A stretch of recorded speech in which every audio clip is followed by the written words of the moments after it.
Coach Brannen has joined us. Hang on one second.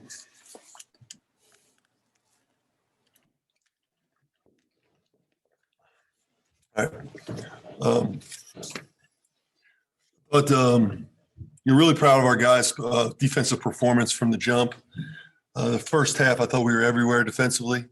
I thought from a physicality standpoint, from an active hand standpoint, that's an elite offensive basketball team. And not only that, but they're one of the top.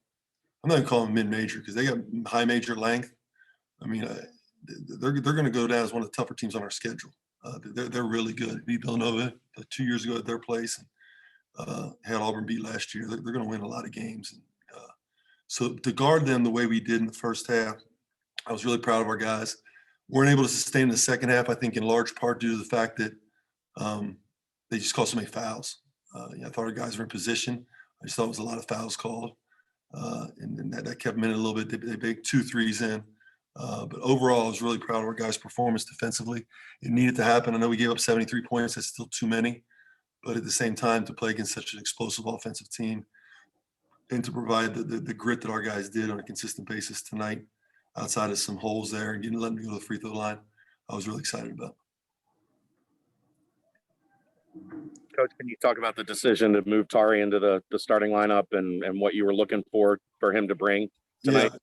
So, I mean, just to get to know our team, we got the kind of 4 post guys, and JD will slide down there occasionally as well. And I just felt like, our staff felt like with, Chris and Tari together, and then maybe some do and rap, and we get mix and match and kind of do some different things. And I thought Tari was outstanding. I mean, his length and athleticism is just different than everybody else's on the floor. And once he continues to learn how to take care of the basketball and make good decisions offensively, he's going to continue to play minutes and be a special player here, which I know that's going to happen. So I was really proud of the way he came out today and competed.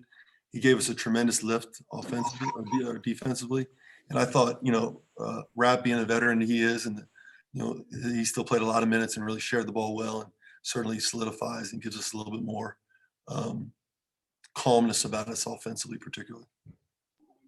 How much of the first half defense was a product of his length and athleticism and energy?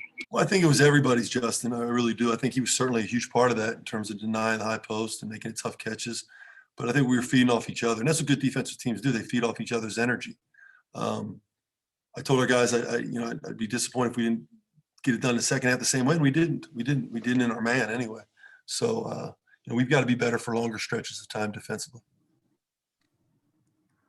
You guys took a considerable amount you celebrated your team's ability to hold on to the ball last game.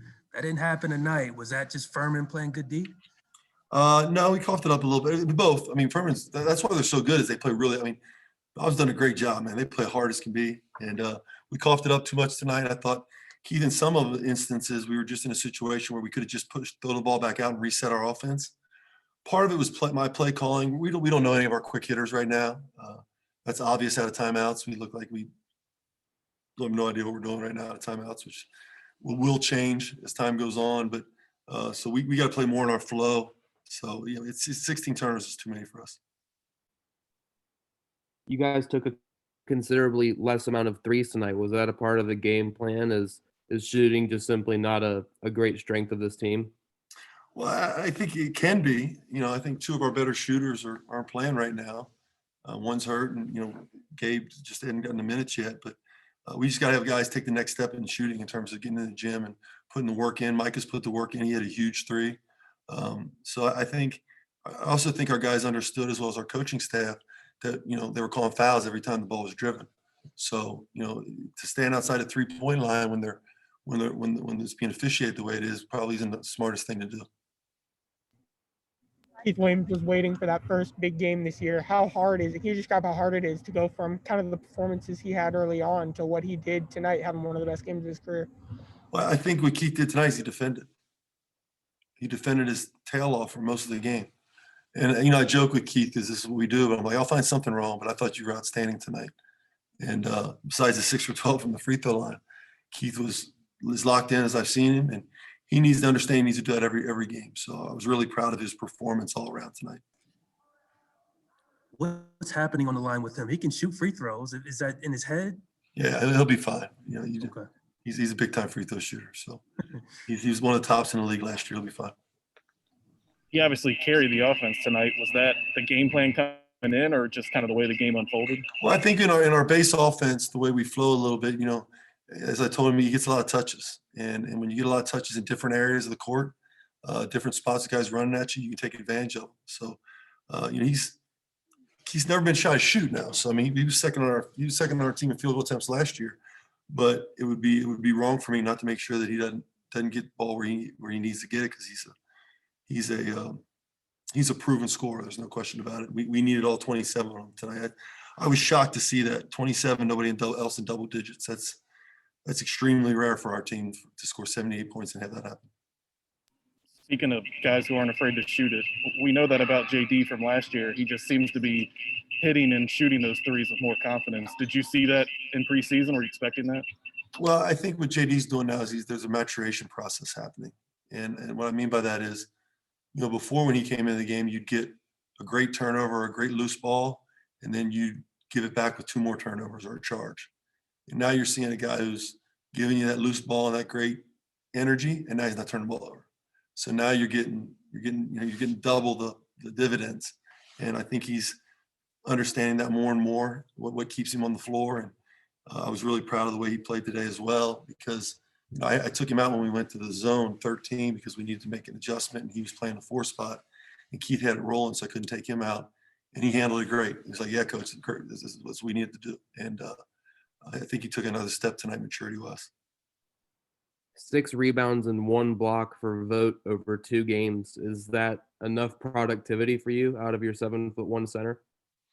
Well, I think right now for Chris, it's just, you know, staying out of foul trouble. You know, if he stays out of foul trouble, I think there's productivity there. You know, the bottom line, I think Chris gets some heat because he's 7 foot, 260 pounds, but it's not that easy to get the ball inside to a big guy like that when the other team knows you're trying to throw it to him. And the way they hit him on the glass, and he's got to do a better job. At the same time, he keeps a lot of balls alive. And Tari's, you know, getting rebounds because of his energy and his length. A lot of it also has to do with the fact that Chris is getting so much attention in terms of a blockout situation. So I think Chris is playing well. He's defending well. You know, I'd rather talk about the 88% from the field that he's shooting right now, and probably get on the head coach a little bit for not getting him enough touches.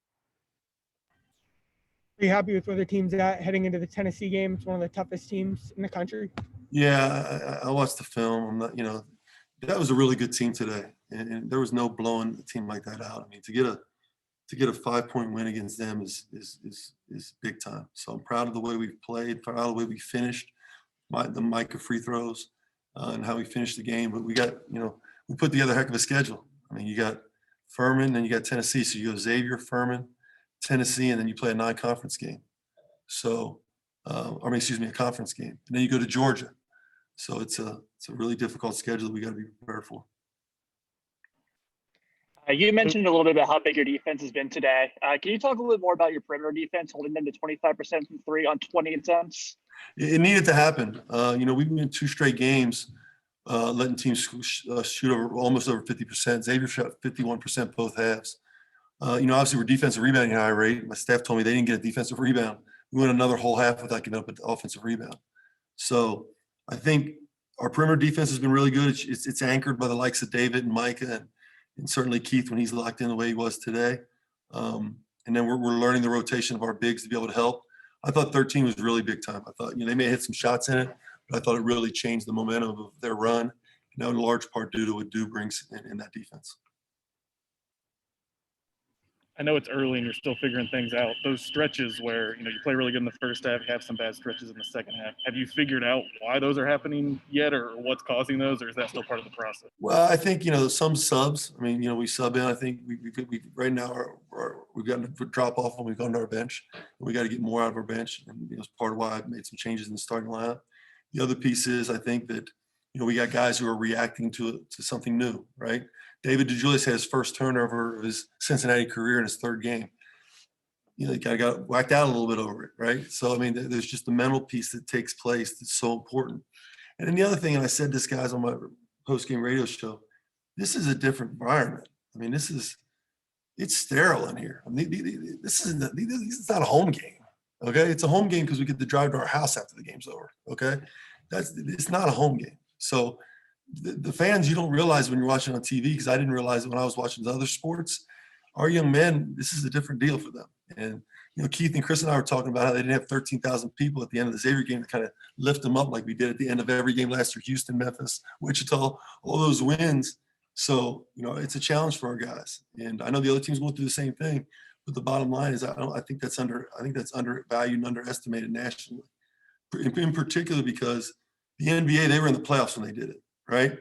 Football is different because they're playing like 5 or 6 games. My guys could potentially play 30 games in front of nobody. That's hard. Baseball, baseball plays. You grow up in baseball playing in front of nobody because you play like 9,000 games a year in summer baseball. These guys aren't used to it, and it's hard for the coaches. So I just think, some of those things that happen, Justin, is just a mentality piece that, the guys are learning how to deal with their new reality. You had a couple lineups today with a couple new lineups with kind of surprising players in surprising spots. Do you go into a game thinking like, I want to see Keith Williams at the 4, I want to see Rapp at the 5, I want to see this person at this unique spot? Or do those more come down to the way the game flows?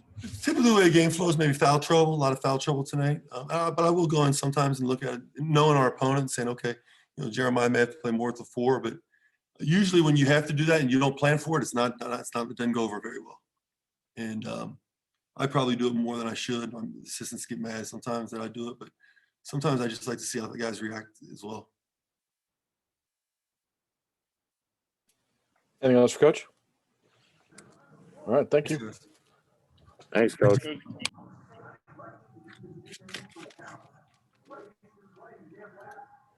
All right, guys, thank you for everything. That'll do it. I think next